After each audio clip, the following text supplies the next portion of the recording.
இறை வார்த்தை மார்க்கு நற்செய்தி அதிகாரம் 13 இறைவசனங்கள் 24 முதல் 32 முடிய.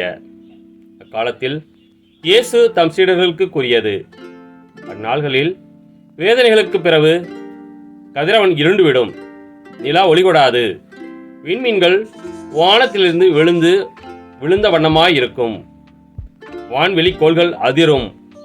அப்போது மிகுந்த வல்லமையோடும் மாட்சியோடும் மானிட மகன் மேகங்கள் மீது வருவதை காண்பார்கள். பின்பு அவர் வானதுரை அனுப்பி அவர்கள் மண்ணுலகில் ஒரு கோடியிலிருந்து விண்ணுலகில் மறு கோடி வரை 4 திசைகளிலிருந்தும் தேர்ந்து கொள்ளப்பட்டவர்களை கூட்டிச் சேர்ப்பார். அத்தி மரத்திலிருந்து ஓர் உண்மையை கற்றுக்கொள்ளுங்கள்.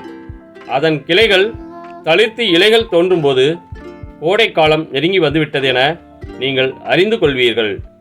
அவ்வாறே இவை நிகழ்வதை காணும்போது மானிட மகன் கதவை நெருங்கி வந்துவிட்டார் என்பதை நீங்கள் அறிந்து கொள்ளுங்கள். இவை அனைத்தும் நிகழும் வரை இத்தலைமுறை ஒளிந்து போகாது என உறுதியாக உங்களுக்கு சொல்கிறேன்.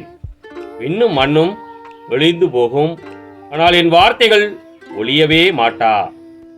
ஆனால் அந்த நாளையும் வேளையும் பற்றி தந்தைக்கு தவிர வேறு எவருக்கும் தெரியாது. விண்ணகத்திலுள்ள தூதருக்கோ மகனுக்கோ கூட தெரியாது. கிறிஸ்துவின் நற்செய்தி.